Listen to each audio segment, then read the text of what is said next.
You're listening to Little Green Cheese, episode 57.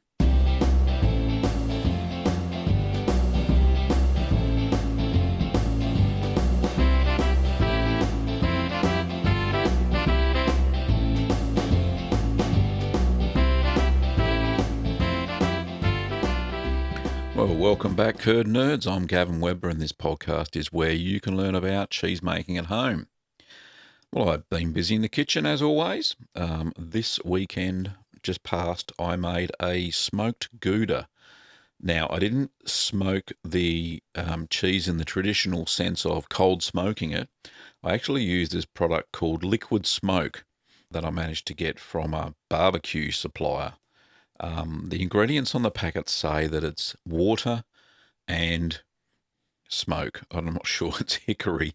It doesn't look like there are any other additives. That what they must have done is pass smoke through water is probably the easiest way they would have done it.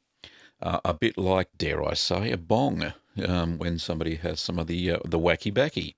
But I think there's probably a similar process on how they make that sort of smoke flavour in liquid smoke. Anyway, so I added some of this liquid smoke to the Gouda that I was making, and I wanted to go with a safe cheese, a cheese that I'd made before, and it had turned out okay.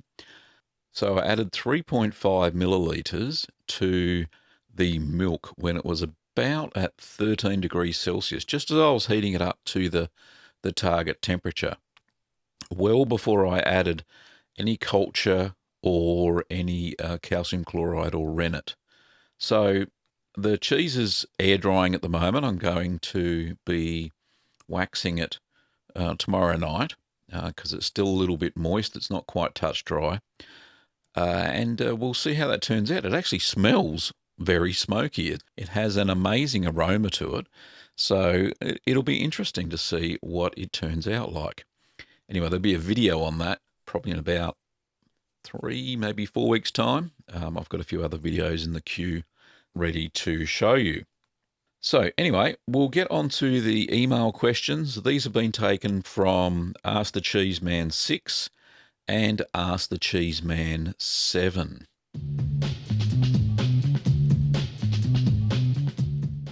Well, g'day, Curd Nerds. It's Wednesday again and time for Ask the Cheeseman. I think this is episode 6. I've got 2 questions today that are fairly interesting. One about camembert and the other one about cheese moulds. So let's start with the first one. This one's from David. And David says, "Hi Gavin, I follow you on YouTube and have made some of your cheeses. About a year ago I made camembert and wow, I had exactly the same failure that I saw on a video recently. I had exactly the same failure that I saw on a video recently. I have to admit that I felt relieved that my attempt was not unique. I've recently attempted another 2 of your cheeses, a second attempt at camembert and a Gouda, or Gouda, as we know how to pronounce it now. The Gouda is still maturing, so I have no idea how that has gone. Although the bloody cheese press went skew with overnight, so when I woke up in the morning, the top of the cheese looked more like the top of a school glue bottle. Smiley face. Okay, now on to the questions. He asks, why do camembert continue to flatten? When I take them out of the camembert moulds after the required time and they are solid and have a very nice height, then they start to flatten and continue to flatten until they look exceptionally disappointing. Question 2, at the 2 weeks in my temperature controlled fridge, I have wrapped them in paper and put them back in the fridge. At 4 weeks, when it came to devour, the exteriors were gorgeous, but the centres felt very liquidy. I put them into the normal fridge to see if they would solidify. Sadly, they did not. And when I cut one open, the inner contents ran out like pouring cream. Although the aroma was mouth-watering and the rind was perfect. Can you suggest what may have gone wrong? Looking forward to hearing from you. Cheers, David." Well, thanks, David, for that massive email and question. I think there's two issues going on here. Now, I'm not the world's best camembert expert because it is one of the cheeses that if you don't pay attention to one of many steps that you have issues. I seem to anyway. I don't know about others out there. They may be making perfect camemberts, but if I miss a step or forget to turn them one day, and they just go out the window. Anyway, we still eat them, mind you. Don't worry about that. So the question about flattening. So obviously there's too much moisture still in the curd. So there's two ways to fix that up. Either the cubes need to be smaller, slightly smaller when you cut them. You may have really large cubes when you cut your curd. Another way to release more moisture before you put them into the hoops is to stir them longer. So stir them longer to expel more whey. And that also seems to be the key to your second question around really runny centres. I've looked at a few of the resources that I've got here, cheese resources, and all of them seem to point to too much whey still in the curd. Oh, I've also seen that if you stir the curd too long, then they become too solid and then don't develop a creamy centre. So it's like Goldilocks and the Three Bears. You've got to be baby bear. You can't be Papa Bear. It can't be too hot. Can't be too cold. You know what I'm talking about. Anyway, so yeah, basically there's too much moisture in the curd.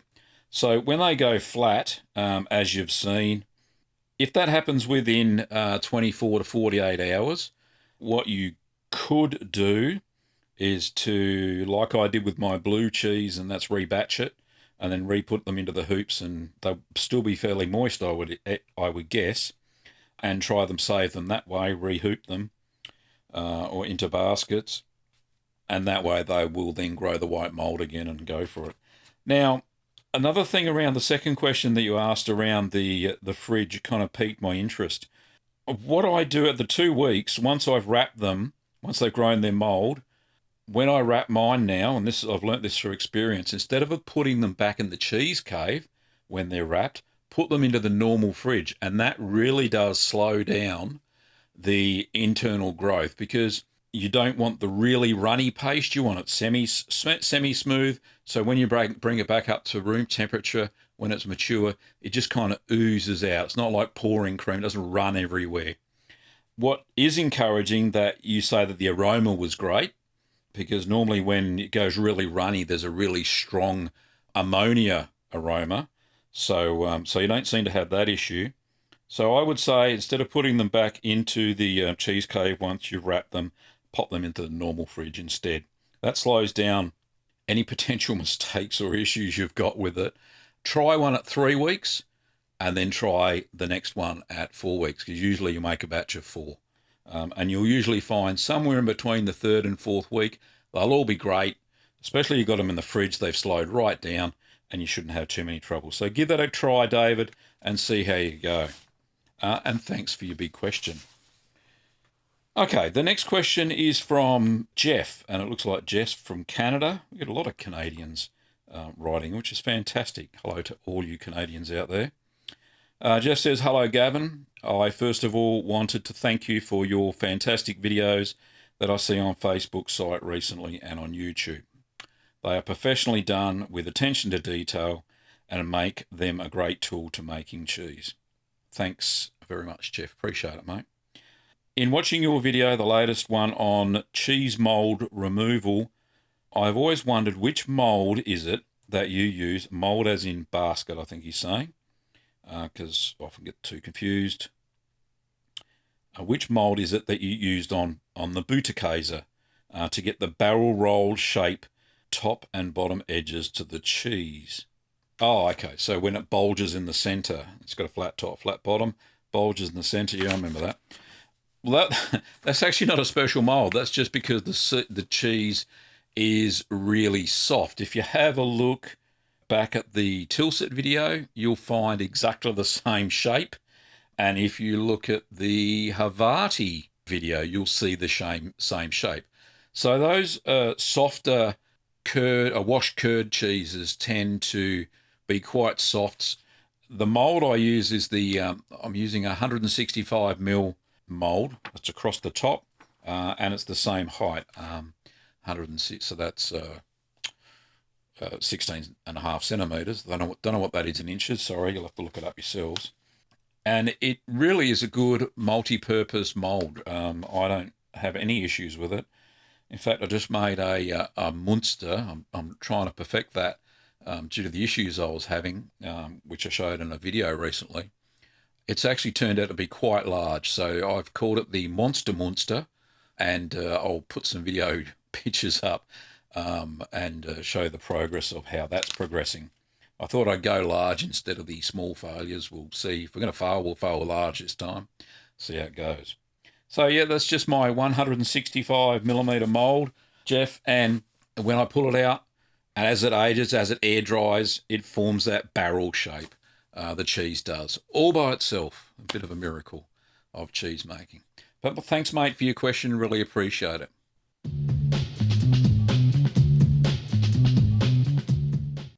Well, g'day, curd nerds. Welcome to another episode of the Ask the Cheese Man videos. We're up to episode 7. But before we do, just like to share a lovely cheese that I've made previously, and this is the Sage Derby.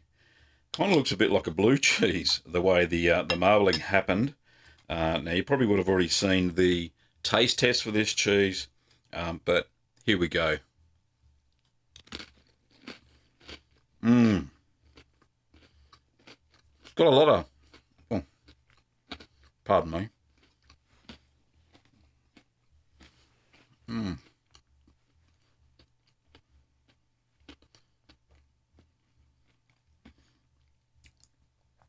Oh, shouldn't have put so much in my mouth at one time.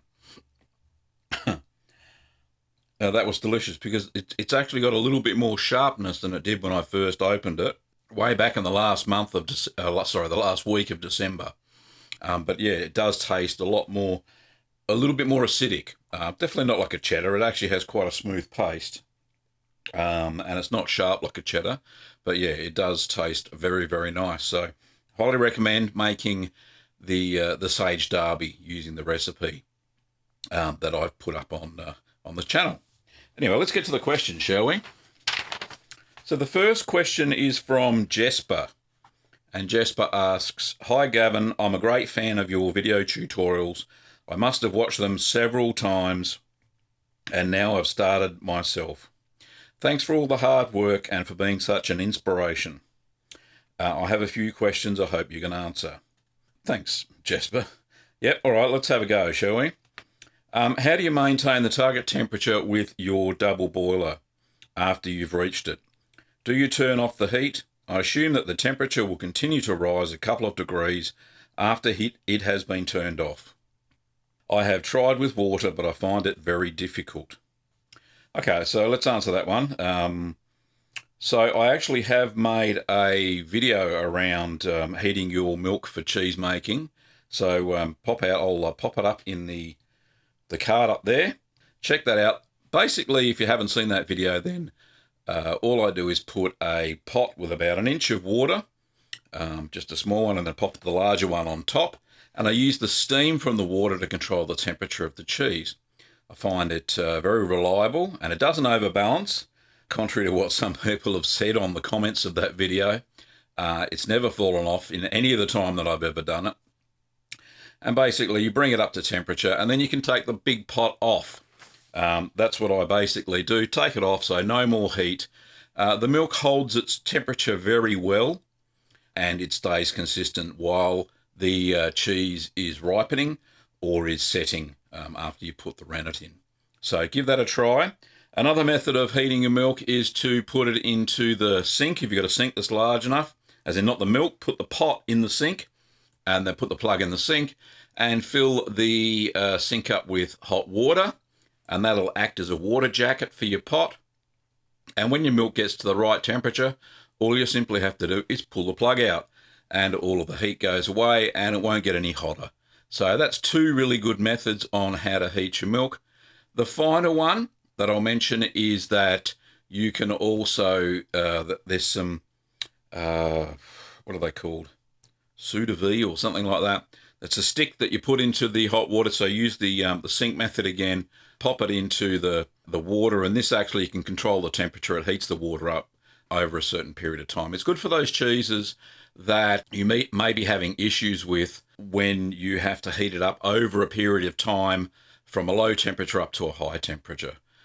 Similar to, say, when you're stirring a Parmesan or a Romano or something like that. Okay, I hope that answers that question. So we've got another one, which is from Jesper again. This one, how do you sterilize your ripening box and other plastic boxes?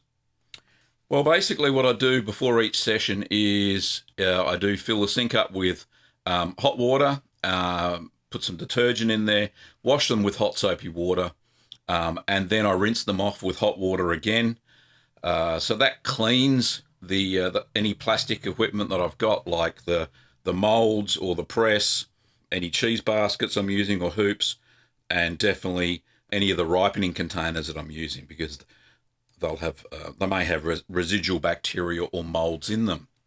Then after that, so after I've cleaned them thoroughly, then I spray the whole lot with white distilled vinegar. Look, you can use any sort of vinegar.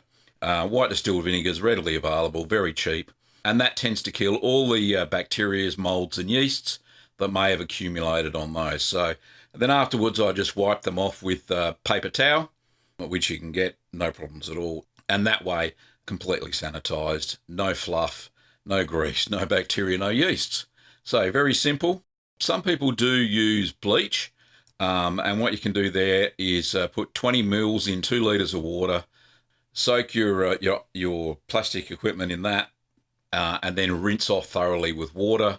I find if you don't do it properly, then you're going to get some bleach residue and your cheese will taste funny. So I tend to stay away from that, and I use the washing with hot soapy water and then using white vinegar. Seems to work fine. Anyway, thanks for both those questions, Jesper. Appreciate them. The next one is from Aaron. And Aaron writes, first off, I'm a huge fan of yours. I've almost watched all your videos as I have recently taken up cheese making as a hobby. So the question is, what is the main difference between Parmesan and Romano? They both have the same ingredients and the process seems the same to me. Well, Aaron, yeah, you are right.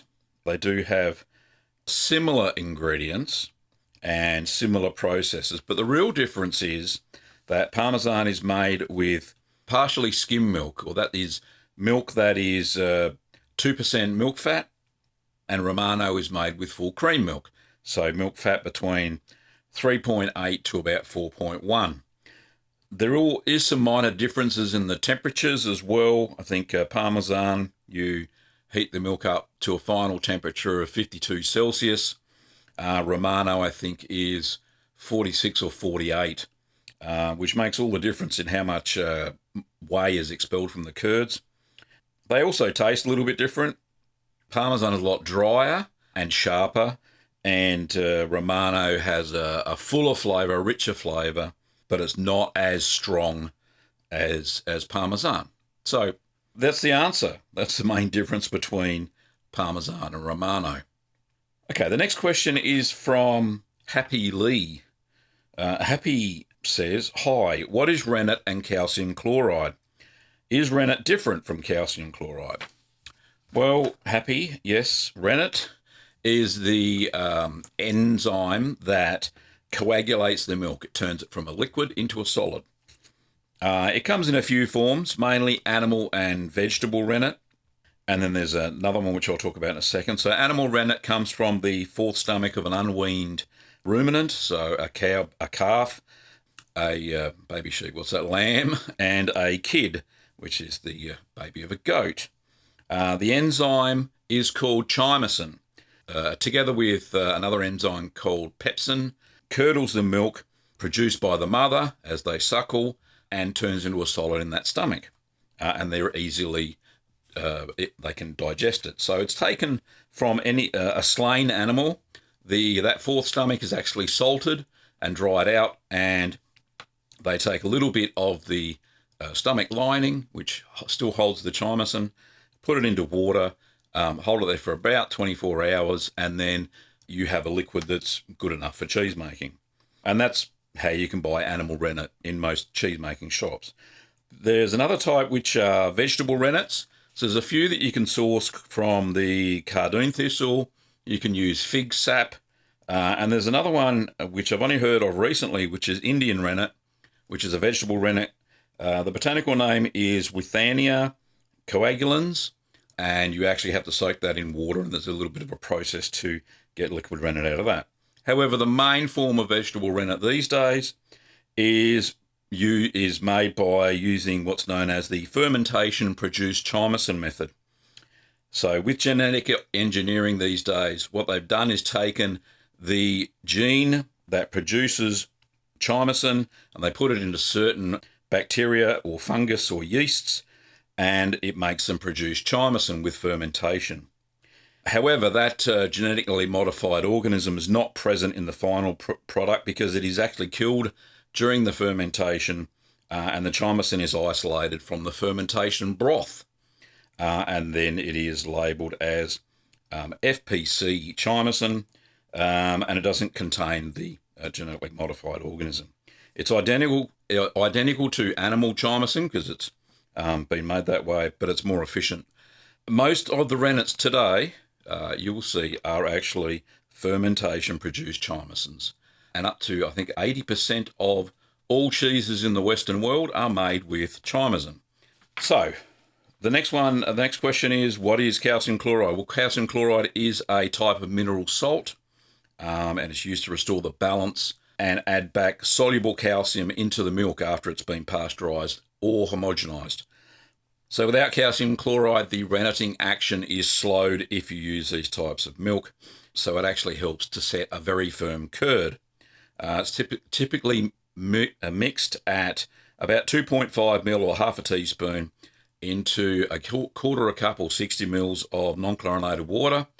And you can put that into 8 to 10 litres of milk, and that'll fortify the milk, ready for the rennet. So you add it. You can add it either before the starter culture or before you add the rennet. It's a liquid and you store it in the refrigerator.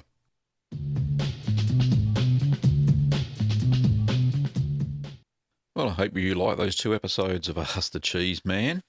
I am regularly recording those on YouTube, and my YouTube channel is, you can search for Gavin Webber on YouTube and you'll find me, or you can put in the URL or search for cheeseman.tv, and you'll also be whisked away to the YouTube channel. Now, I have a couple of listener questions via voicemail, so let's play the first one now. It's from our friend Amanda in Alaska. Hi, Gavin. This is Amanda in Alaska again. I have a question about how you wash your cheesecloth. I'm having a hard time getting like little bits of fuzzies and things out of it, and then they end up on the outside of my cheese after I press it. So I was wondering if you have a special way that you clean them in order to keep lint and things off of them, or what you do. I usually soak them in water and vinegar, and then I will boil them to sanitize them, or just put them in a pot with a little bit of water at the bottom and steam them, and then I just hang them to dry. But I'm having an issue getting lint and things in my cheese. Anyways, this might be kind of a stupid question, but if you have any insight on that, I'd really appreciate it. Thank you.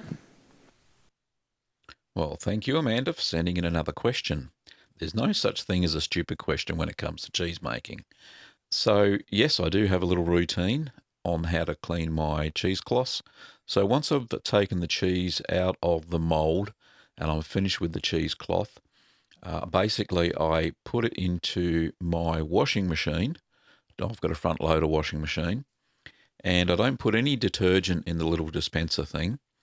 I put in about half a cup to a cup of white distilled vinegar, and I put that into where the fabric softener goes in that little compartment. And I put it on for an express wash, which is about 30 minutes. And I set it to a cold wash, and then I just press the start button and away it goes. Good thing about the washing machine is that it has a lint filter in it. So it gets rid of any lint that may have accumulated on your cheesecloth. So once that's done, the cycle's done, I just hang that up outside in the sunlight, and that assists in killing any bacteria as well. I just hang it on the clothesline, and then I bring them in. And then when the next time I want to use the cheesecloths, I simply pop them into the big pot when I'm sanitizing all of the stainless steel equipment. So I think I've shown a video on that already. You just pop over to cheeseman.tv and you'll see there's a sanitization video that I step through how I sanitize everything. So I put all the stainless steel equipment into my big pot. I put about 2 inches, which is 5 centimeters of water in the bottom, and just let that boil for 15 minutes. I also throw in any bamboo mats that I'm going to use for draining to kill any of the bacterial molds on those, and as I mentioned before, the cheesecloths. So that is how I maintain fuzzyless cheesecloths, and they're clean, they're sanitized, and I don't have any cheese infections from them. Thanks for your question, Amanda. I've got one last one. It's been a bit of a slow week on the voicemail, and this one's from Jesse, so I'll just play that. Hey Gavin, Jesse calling from Richmond, Virginia. Just want to give you a quick call and say love the content you're putting out. Been listening for probably well over a year now, and really enjoying it, and glad to see you're back on the horse doing podcasts and so forth again. Keep up the good work, and thank you very much for the stuff you put out. Oh, thanks, Jesse. It's always great to get some encouragement on the channel. It helps me feel motivated every Wednesday night to record Thursday's episode. Well, Thursday here in Australia when it gets released at 7 a.m. in the morning for everybody's morning commute. I appreciate that you took the time to call in, Jesse.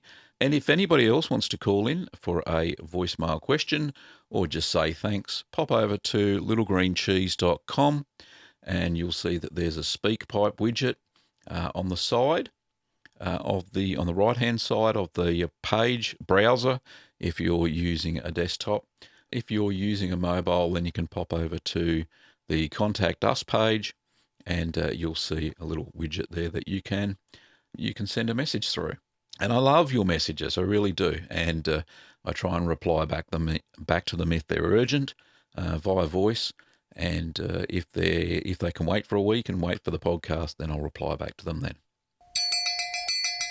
Oh, there's a cow on the top paddock. I think it needs to be milked. Anyway, that's all the time I've got for this week. For all my cheese making videos, pop over to cheeseman.tv. For my written recipes and my ebook, Keep Calm and Make Cheese, The Beginner's Guide to Cheese Making at Home, pop over to littlegreencheese.com where you'll find it there as a PDF. Also, you can find that book in the Amazon bookstore, as an ebook, and in the iBook store by Apple. Don't forget that we've got some classes coming up in early April. I've got some beginner cheese making classes. For that information, pop over to littlegreenworkshops.com.au. Thanks for listening, Curd Nerds, and stay tuned for the next exciting episode of the Little Green Cheese Podcast. During the show, you heard Malt Shop Bop and Call to the Dairy Cows by Kevin MacLeod.